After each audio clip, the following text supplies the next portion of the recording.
I'm the product manager for Verama, and with me today I have Per from SEBx that will share some insights about what they're working on over at SEBx.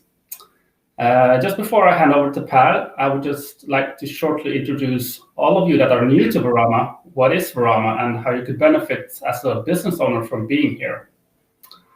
And Verama is a new independent marketplace for contract jobs that is created by eWork Group to give you as a service provider easy access to a large number of new jobs. And if you haven't already, you can quickly sign up for free at our website. And since Verama is a marketplace, it also has an interface for clients to give them the possibility to announce the jobs and find talent they need. And when we launched Verama in the beginning of the summer, we had eWork and all their jobs already here. But since then, we have several really large clients that have signed up and who have many more lining up to start using Verama as their platform. And Verama is very much still in developing, and we're improving the platform every day. So one really nice feature that is coming in a couple of weeks that I would like to headline here is the Verama mobile app. And here you will have all the core functionality to stay updated with the new jobs and applying and update your profile and keep track of statuses, etc. So stay tuned for that, and you will soon see communication when it will be available to download. And now for the main topic of today, I will hand over to Per from SEBx to present some insights about the really interesting work that goes on over at SEBx. So go ahead, Per.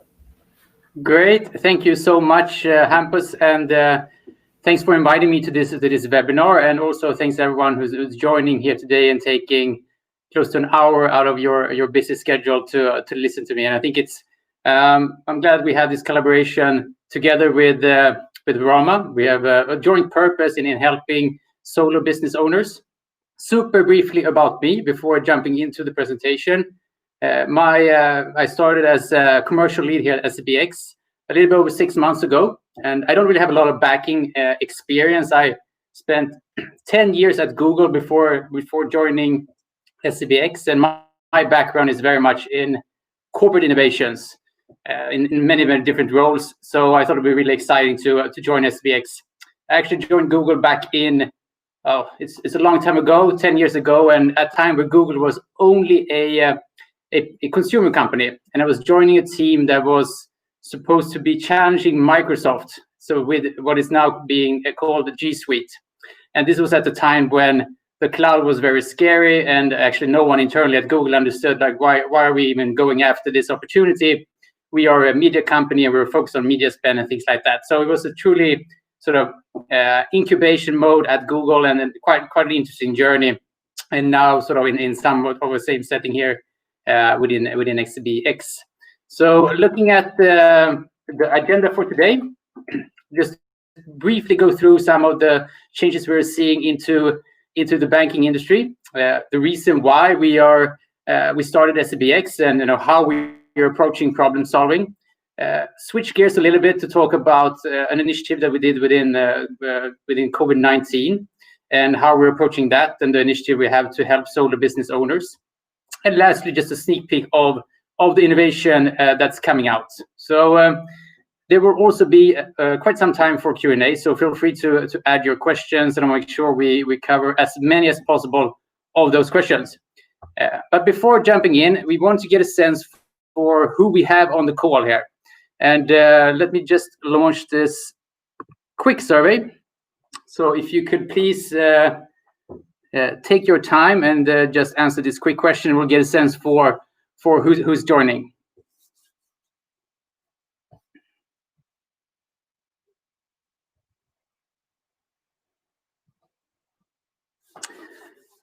Clearly a large majority in terms of solo business owners, so that's good to see. Also interesting to see that some people are considering it. I believe we have close to 75.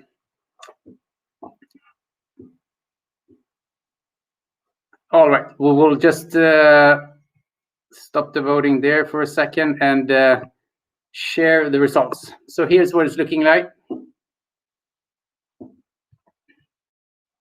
So great to see quite a few solo business owners joining the webinar, and also a few people that are considering this. So we'll keep that in mind as we move forward. So now jumping into the presentation. So banking industry is of course going through a big change, and this is true for most industries. And talking to my manager about this, I mean the conversations about how the banking industry has been changed and has been going on at a management level for many years now, and just this realization that what we're doing today and the way we're running our business today is most likely not the recipe going forward. Like, we need to be adapting, and we need to explore new things.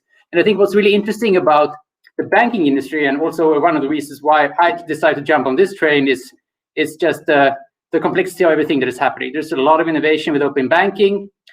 There's changes in regulations. There's also a lot of different players coming in from different angles. So first of all, we have the fintechs that are just providing a great user experience, very much focused on the user, and gaining a lot of traction with some of the mainly around sort of the younger generation.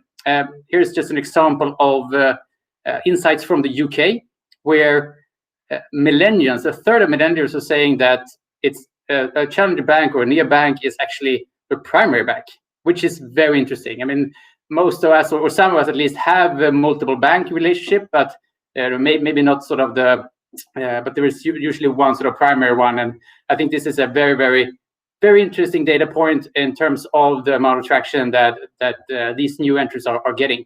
And then on the flip side, on the other side, we have these big tech companies moving in. So Google and Facebook and Apple and Amazon, they're also looking into move into this space. So as an incumbent bank, how are you approaching this?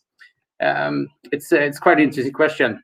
And one way that this is being portrayed from a sort of a market perspective, and we're not saying that we're agreeing with this, but one way of looking at it as a battlefield. I think our view is slightly different, and I'll get to that later on. But here's research coming from 11FS, and that's a consultancy business that is focusing on the changes that are going in the industry, and then a sort of fintech and new innovation, where they're basically saying that this is a race between how fast the incumbents can innovate versus how fast the fintechs can get to a distribution. And then of course the big techs coming in from the side, and it's this narrative around that it's all a competition, that is one winner. And I think our point of view is that we have a slightly different perspective here, where we really believe in the approach of collaboration. And here is a good example of a Swedish startup, Tink. And for those of you, I know this is an international sort of webinar, but this is started off as a personal finance app. And when they launched, the narrative was very much, this app is gaining traction, the banks are fighting against this. And then a few years later, what we're seeing is actually just great collaboration between the banks and Tink. And actually Nordea and SEB are one of the investors in Tink. And today you're seeing that the Tink and the Tink data is being served, for example, in the SEB Bank app.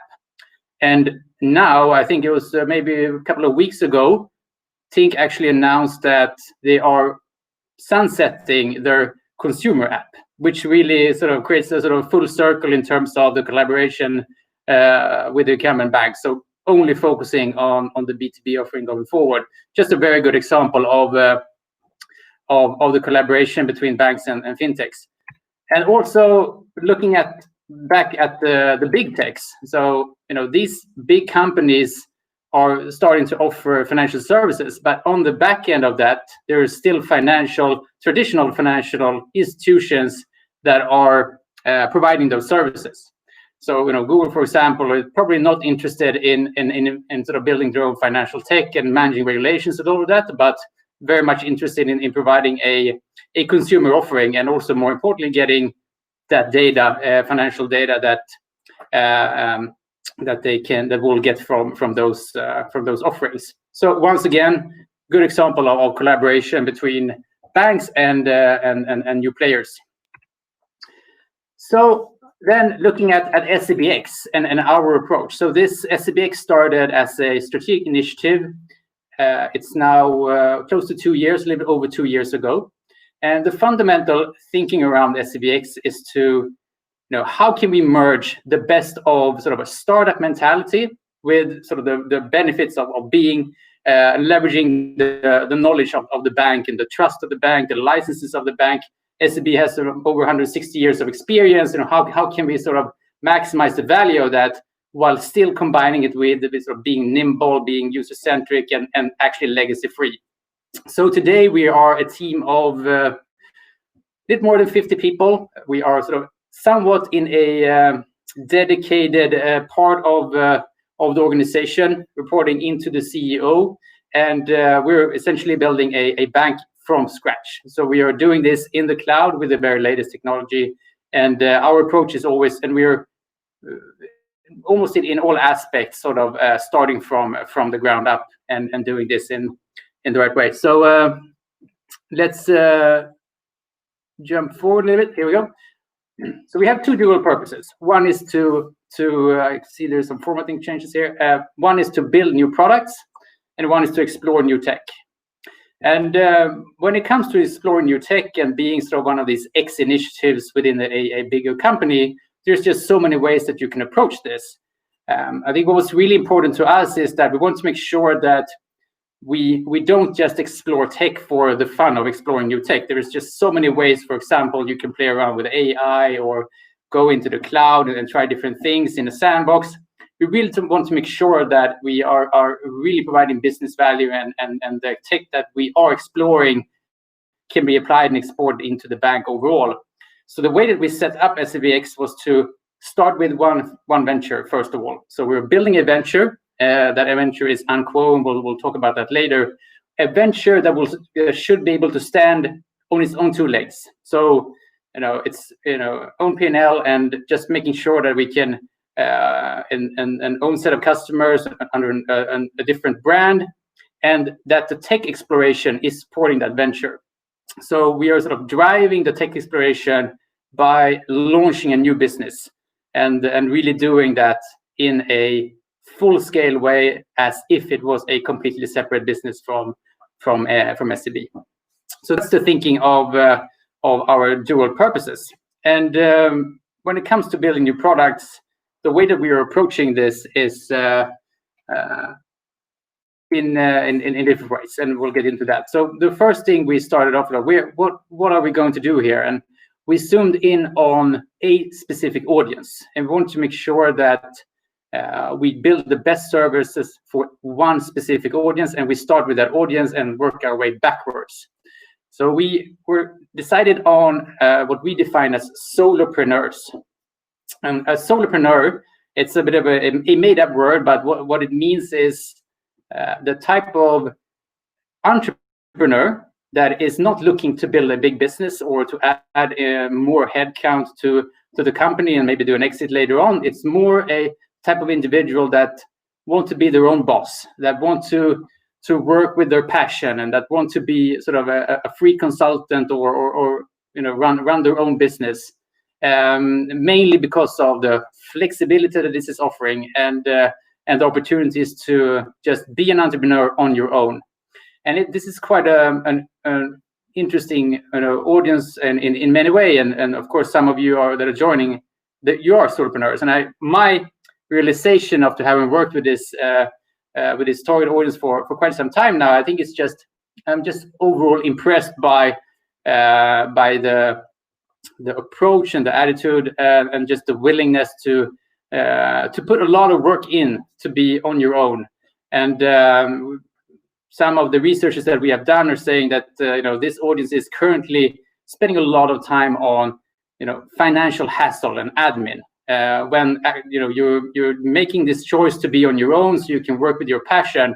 So we were thinking about how can we remove that boring part and the painful part of sort of having to spend more than 40 hours per month on financial admin. And we also realized that some of the services that are out there today are just not tailor-made towards this audience, and we saw an opportunity to just improve this overall. So that's really where everything started, and also just looking at the total size of this audience, this is growing quite significantly, and we're seeing that more and more people are choosing to be on their own. And So with that, we started off on this process with trying to define a startup that can serve these needs, and we based this approach in the fundamentals of lean principles and the lean startup. So if you've heard about lean startups before, this is started off as a book, and then it became a movement, and now it's more or less a sort of a commonly used principles to build and launch new product. And the fundamental principle here is, first you build an MVP, and then you as soon as possible try to get it into the market so you can get some early feedback, and then evolve from there. And that's exactly what we decided to do. And thinking about the process forward, this is sort of fundamentally how we approach any problem at SEBx. We always try to take a step back, figure out what the problem is before jumping into solution. And this is not easy. I mean, even as of a week ago, I sort of made the mistake of jumping to, having a solution and just jumping in, trying to solve the problem. But we always try to hold ourselves accountable for, like, let's make sure we take a step back, really understand the problem, make sure we get some user insights before we make any conclusions of how to move forward. And that's just my one key suggestion for all of you that are looking into building out something new. So here is just some examples of the approach that we used. And if you Google value proposition canvas, you'll get to this model. I think it's just a very good model to really go deep in understanding the problems that you're trying to solve, and also sort of the solution that you can provide.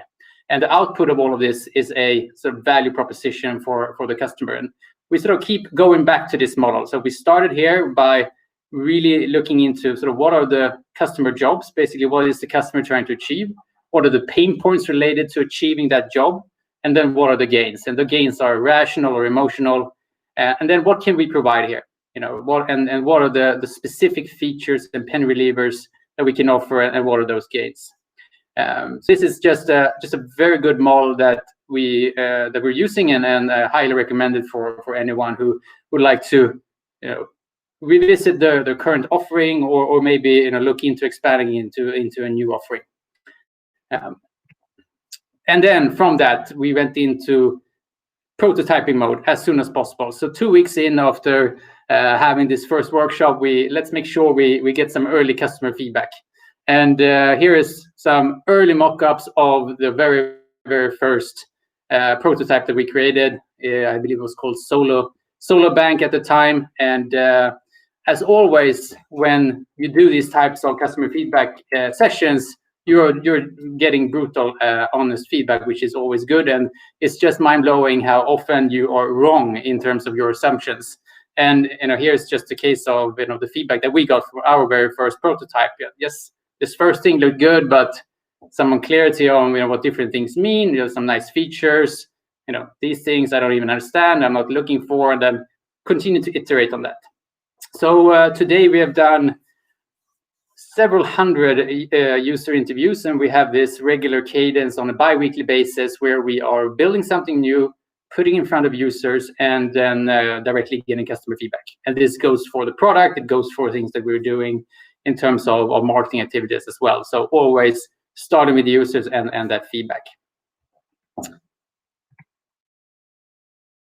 Right, so switching gears a little bit here. And when going back to March and April, when we were really discussing sort of the impact of COVID-19, what we want to do is to do the same thing and use the same type of methodology to see if we could help out in the best way. We are just seeing across the board that businesses were impacted of COVID-19, and we were discussing how can we best help. And so before going further into this conversation, actually I would like to just make sure that we're getting some additional input from everyone who's joining here. So we'll launch a little bit of a survey again. So let's see if we can get this working. Here we go.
All right. Well, I think we will end it now. We have 65% of results, respondents, and here is sort of the results from this survey. Anyway, the reason why I'm doing this now because we will see how this compared to some of the insights that came out of the survey that we did at SEBx. But so we're seeing a 32% having more than 10% decline, 22% having no changes, and also some people that are actually seeing an increase in business. And it's quite similar to what some of the feedback that we have received as well. Going back to the presentation again. So what we decided to do, and going back to the problem-solving model that we're using, we actually made the mistake to jump into a solution mode from the very start. As a bank, the first thing we thought about, we are seeing that all of these solopreneurs are, the businesses being hit. Like, what can we do from a financial perspective? And the first idea that came up was, let's make sure we can provide some sort of financial benefits or financial support. Can we offer, really beneficial loans, for example? That was one of the very early ideas that were discussed, very much coming from the fact that we are a bank. But we said, okay, let's make sure we take a step back here. So the first thing we did, we started calling, I think over 10 to 20 different solopreneurs. We're asking them, like, how are you experiencing this? How can we best help? And I think it took 2 or 3 phone calls, and we just realized that loans are probably one of the least things that people are looking for. And which is just, once again, making the mistake of jumping into solution mode before starting with the user insights and understanding how to best provide a solution that can really help out.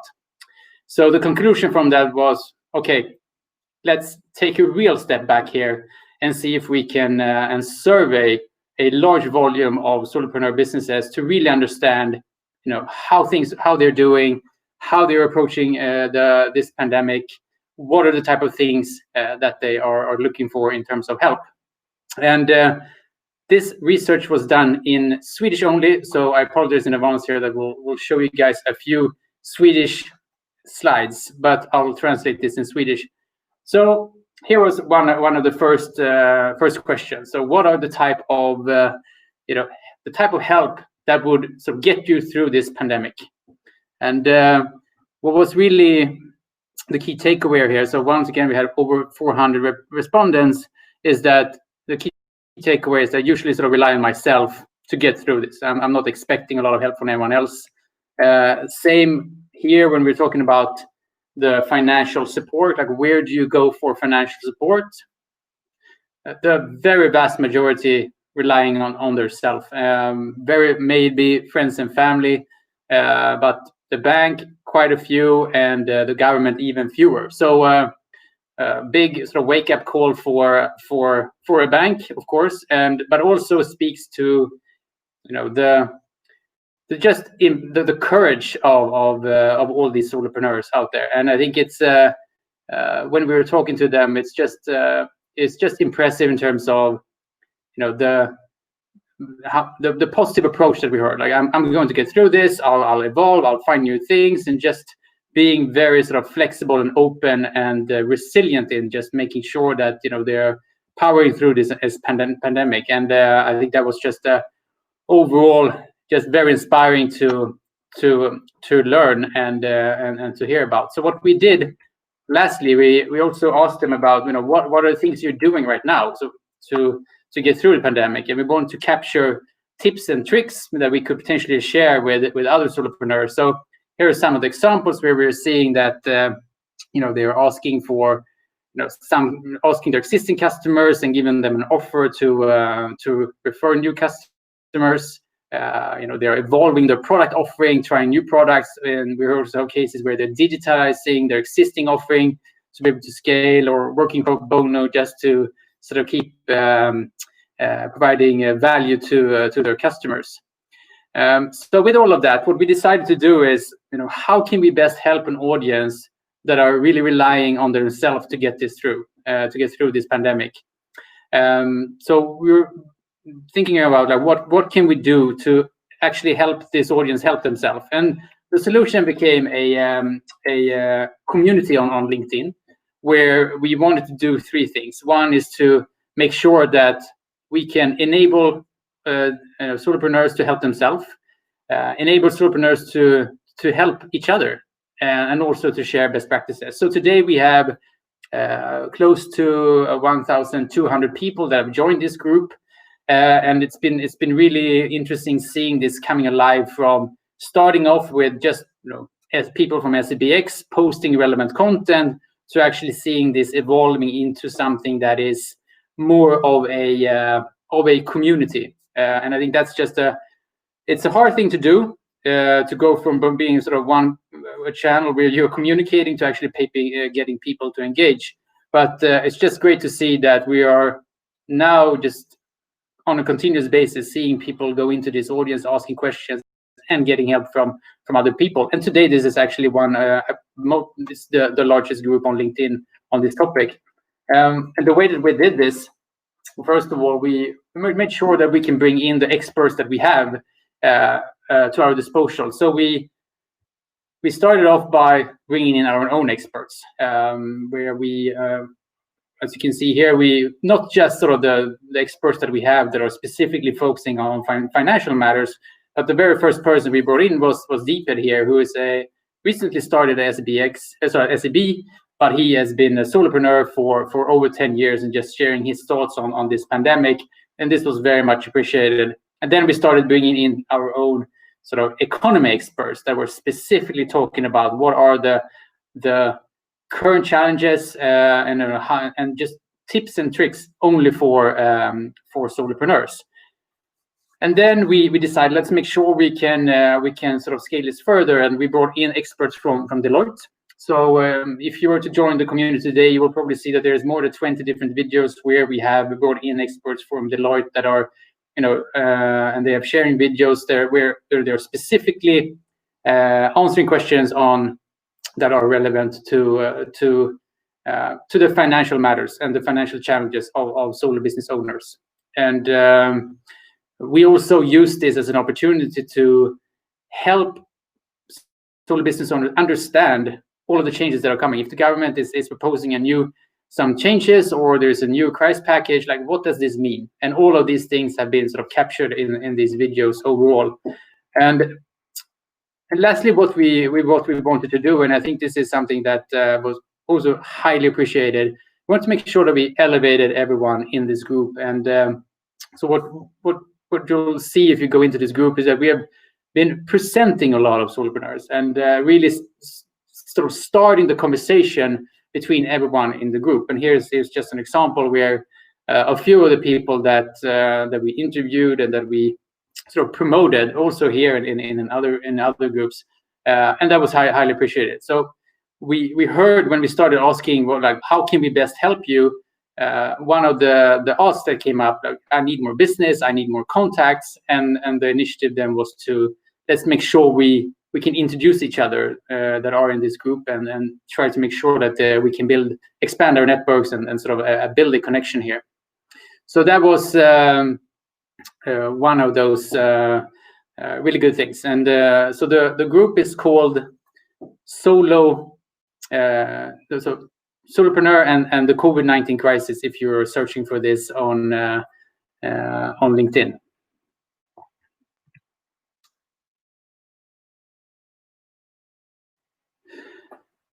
So with that, we'll jump into a sort of a going back to actually what we're doing here at SEBx. So once again, we started off with our first venture, which is a venture targeting and wanting to help solo business owners, and it's called Anquo, and somewhat of a challenging brand name, but it sort of comes from the background of challenging the status quo or unraveling the status quo, coming back to once again to the nature of this resilient audience, that they want to do their own thing, and we want to make sure that we can enable that.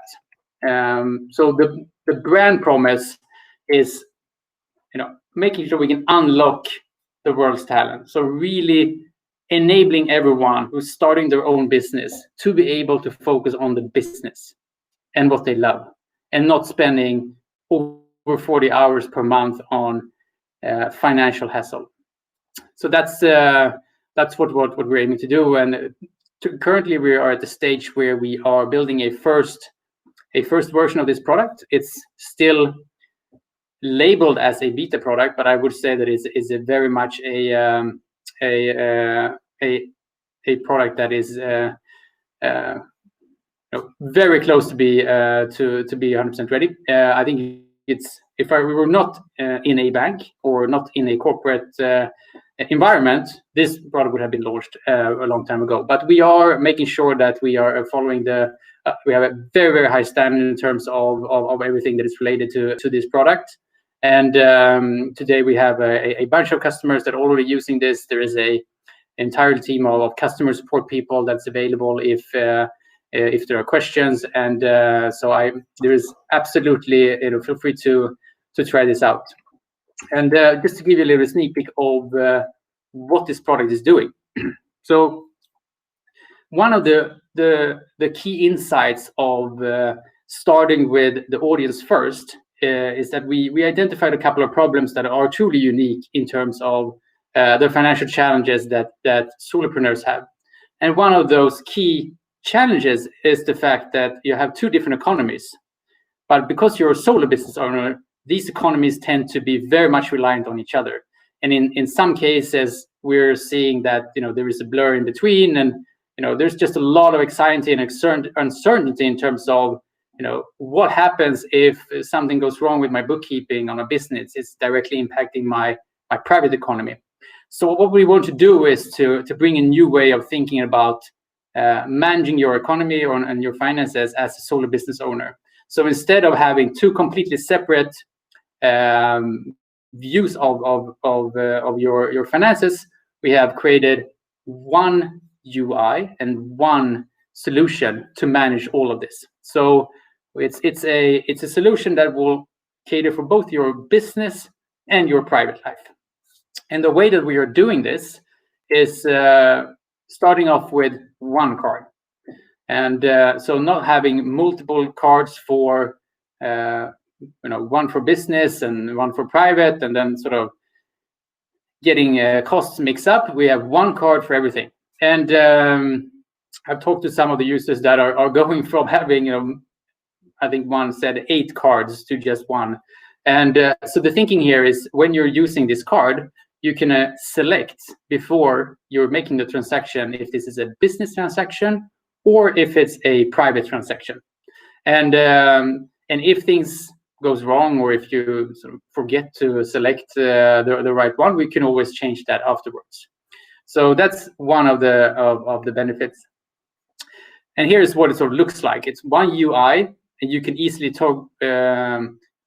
go to the left or right, depending on sort of what view you're looking at, or if you want to go deeper into your private transactions, you swipe to the left or you swipe to the right. So and one key benefits that we're also seeing that is being highly appreciated is the fact that if a transaction lands on your, for example, private transaction, but you realize afterwards, for example, let's say it's a lunch with a colleague or a friend, and then you realize that this actually turned into a business lunch, and it ended up being a business conversation, and maybe there is sort of a business coming out of it.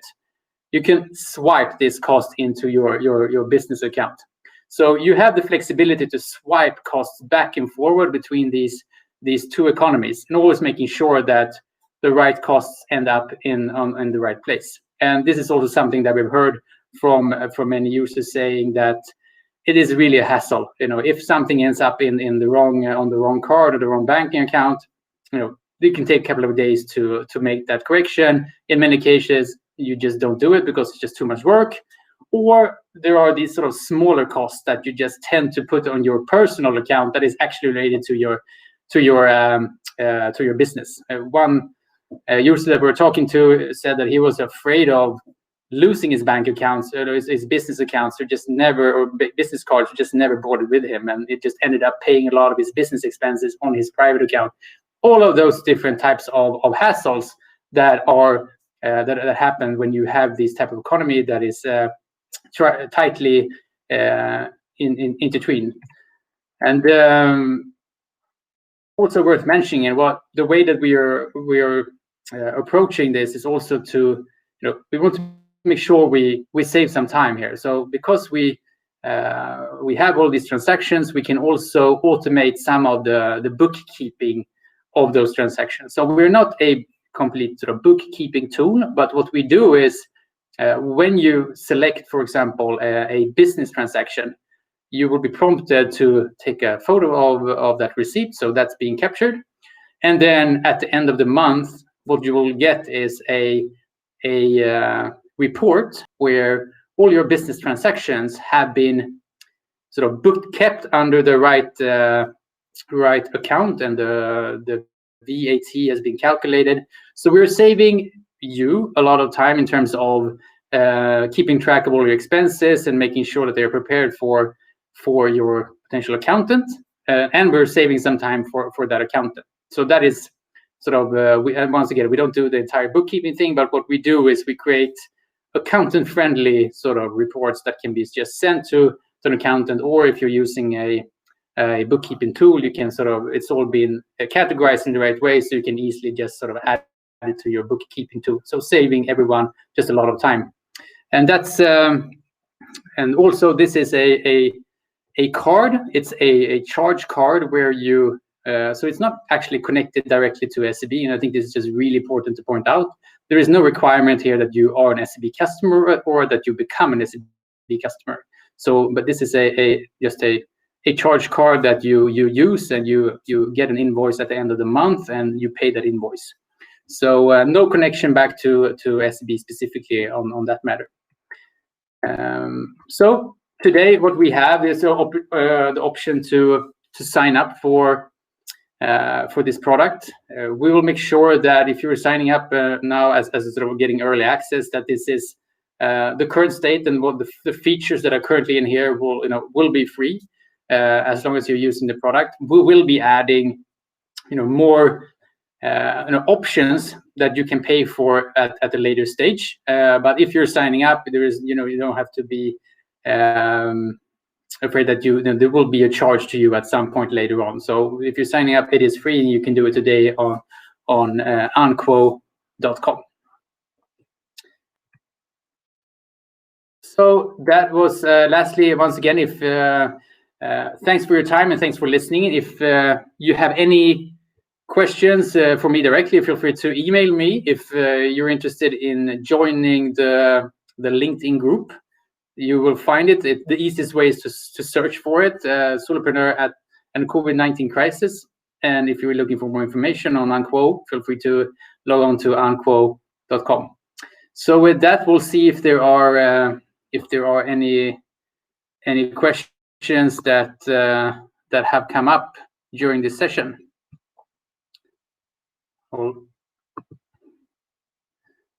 Or we'll give it everyone, let's see here, Q&A mode.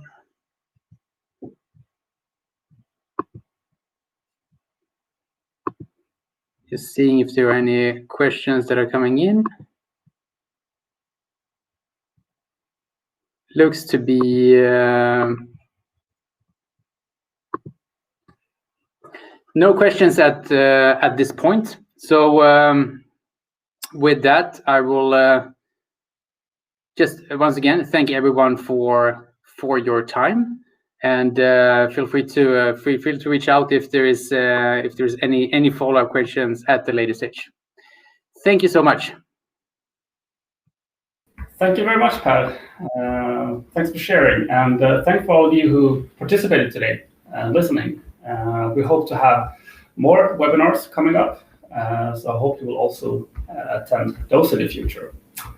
Per, there is a question, I think. What does UNQUO stand for? All right, what does UNQUO stand for? Very good question. I mean, it's coming back to the purpose of sort of challenging the status quo and doing your own thing. And I think this sort of speaks to, once again, the nature of a solopreneur. You do your own thing. You choose this path because you want the freedom. You want to work with your passion. So it comes from challenging the status quo, like unraveling the status quo, and then from that we decided on UNQUO as the brand name.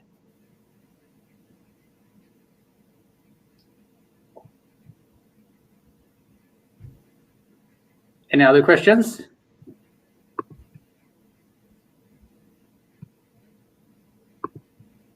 Let's see here. All right. Okay. Well, if not, once again, thank you for your time.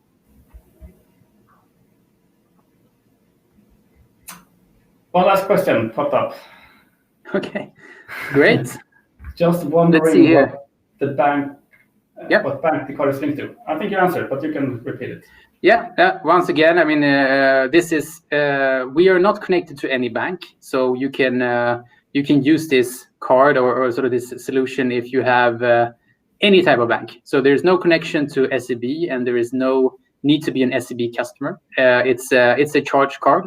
You will become, when you apply for this, we'll do sort of a credit evaluation. You will become a customer of SEBx. So feel free to. So once again, no attachment to SEB in that perspective. Anyway, another question: has the product been launched in Sweden only? Yes, today this is only available in Sweden. I think the thinking is that we're going to be going outside of Sweden later on, but today you need to be a Swedish resident, and you need to have sort of pay taxes in Sweden to be accepted. So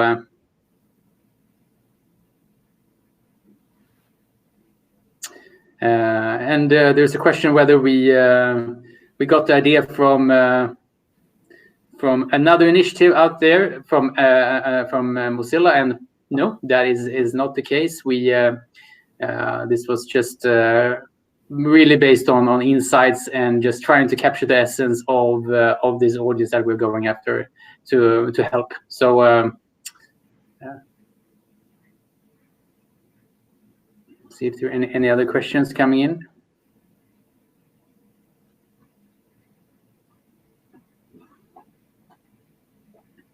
I can see that someone is typing, so we'll give everyone a few minutes to type in the questions. Great to see the questions coming in. Thanks a lot for doing that. So let's see what comes out of this.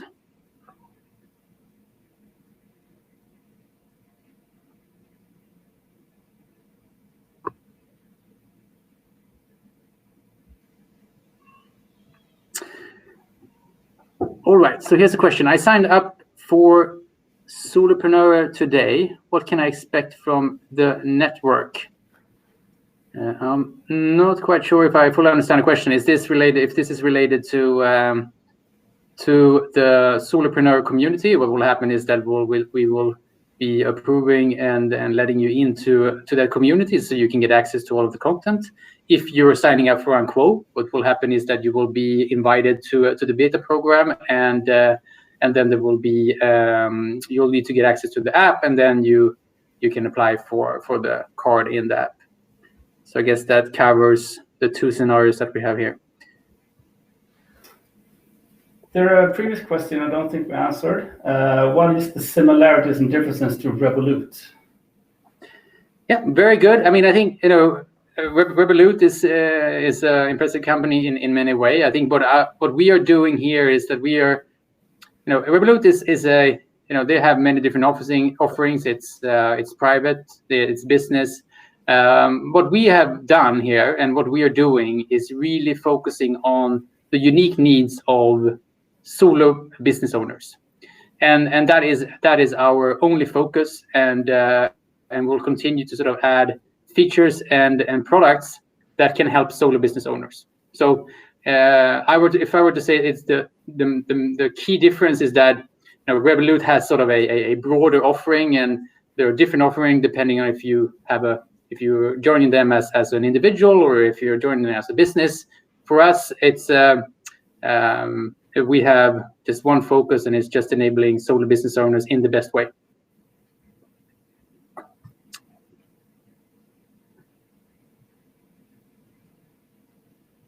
Let's see if there is any more questions coming in.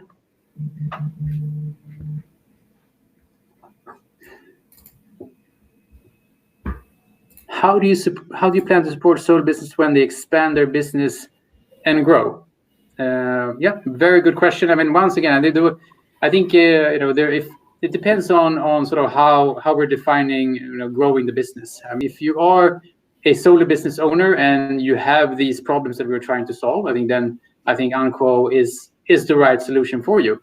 If you're growing your business, you're adding a lot of people, and you will probably have different types of problems, and there will be other solutions out there in the market that can better help you. But we are once again staying very, very focused on the specific problems that the solo business owner have. And when you think about just the Swedish market today, more than 70% of all companies started in Sweden are actually one-man companies. So that's where we will continue to focus and help out. So I hope that responds to that question.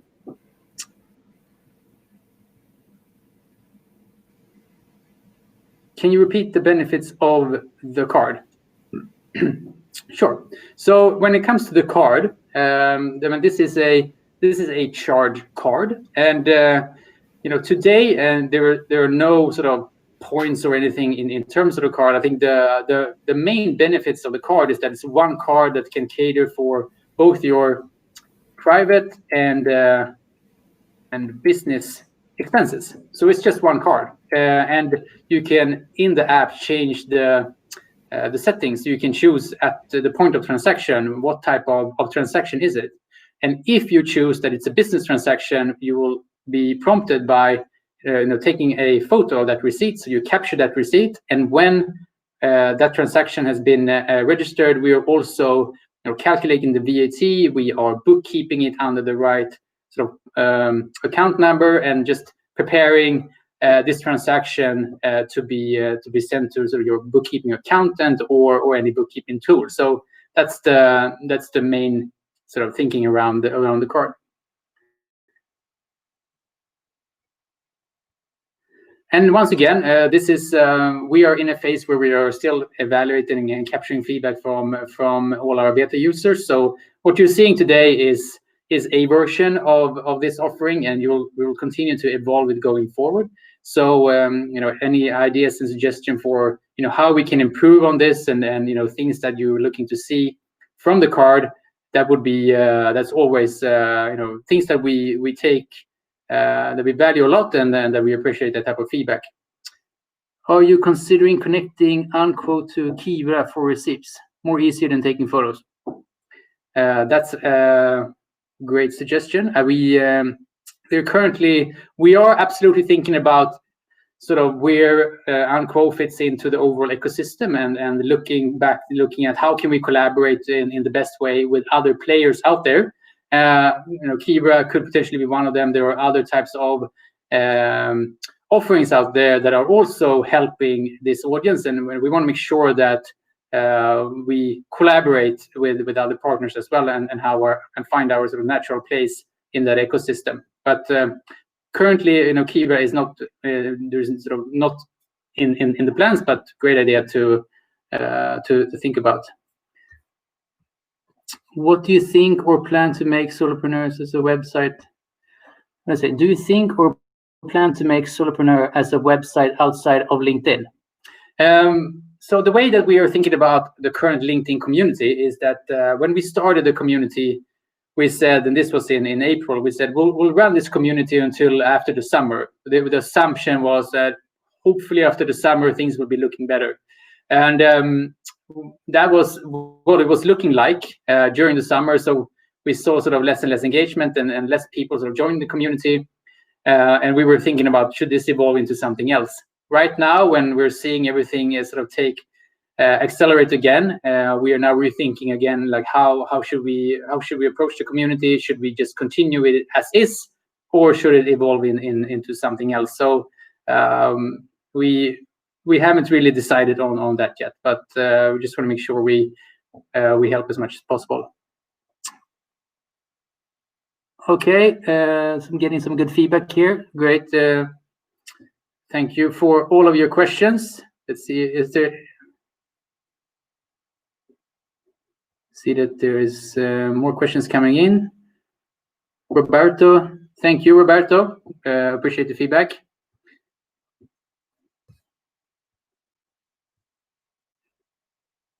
All right, it looks like there are no more people typing into the chat, so I guess that is it. And once again, leaving with the final slide. If you want to get in touch, here is all of the different venues to get in contact with us. Thank you. Great, thank you, Per. And thank you for everyone that participated, and have a great day.